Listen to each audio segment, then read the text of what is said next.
Siliguri venous মোড়ের কাছে বিধান রোডে ঝোড়ো হাওয়ায় একটি গাড়ির ওপর ভেঙে পড়ল বিশাল আকৃতির একটি গাছ। অল্পের জন্য প্রাণে বাঁচল সেই গাড়ি চালক থেকে শুরু করে পথ চলতি মানুষেরা। জানা গেছে সেই গাড়িটি সেবক রোড থেকে ভেনাস মোড়ের দিকে যাচ্ছিল।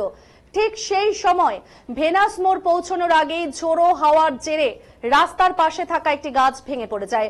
রাস্তার মাঝখানে থাকা লোহার ডিভাইডারের জন্য প্রাণে বেঁচে যায় সেই গাড়ি চালক এবং পথ চলতি মানুষেরা। এরপর তড়িঘড়ি ভেনাস মোড়ে কর্মরত ট্রাফিক পুলিশ কর্মীরা পৌঁছে সেই গাড়ির চালককে বের করে। ঘটনার জেরে প্রচুর যানজটের সৃষ্টি হয় শহর জুড়ে। এরপর দমকলের কর্মীরা পৌঁছে গাছ কেটে সেই গাড়িটিকে বের করে। তবে ঘটনাস্থলে গাড়িটি কিছুটা অংশ ক্ষতি হয় এবং ঘটনায় কেউ আহত হয়নি বলেও জানা গেছে। তারা কিন্তু রাস্তায় ইতিমধ্যে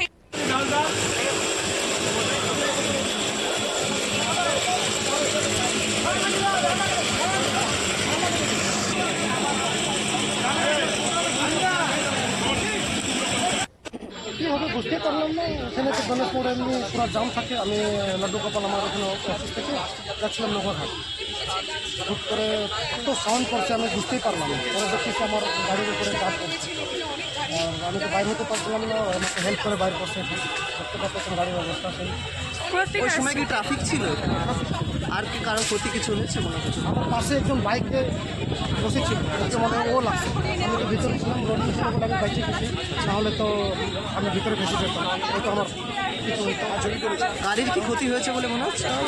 এখন দেখা যাবে কাজটা করার আগে, তারপরে দেখা যাবে। যখন গাছ করে তখন আপনি গাড়ির ভেতরেই ছিলেন? আমি একটু আগে তো বাইরে। আর এই মুহূর্তে কেমন আপনি ঠিক আছেন তো? কোথা থেকে আসছিলেন আপনি? লাড্ডু গোপাল আমাদের অফিস সেবকমার থেকে আমি যাচ্ছিলাম নগরহাট। শিলিগুড়ি শহরে তো এরকম অনেক রকমের পুরোনো গাছগুলো রয়েছে, সেখানে কি একটু গাছগুলোকে মেনটেন বা কোনো রকমভাবে করলে ভালো? দরকার আছে, গাছ না থাকলেও আমাদের প্রতি গাছ হওয়া উচিত। গরম দিনে তো গাছ খুব দরকার, কাউকে কিছু বলা যায় না। ভুট করে করবে কে জানে।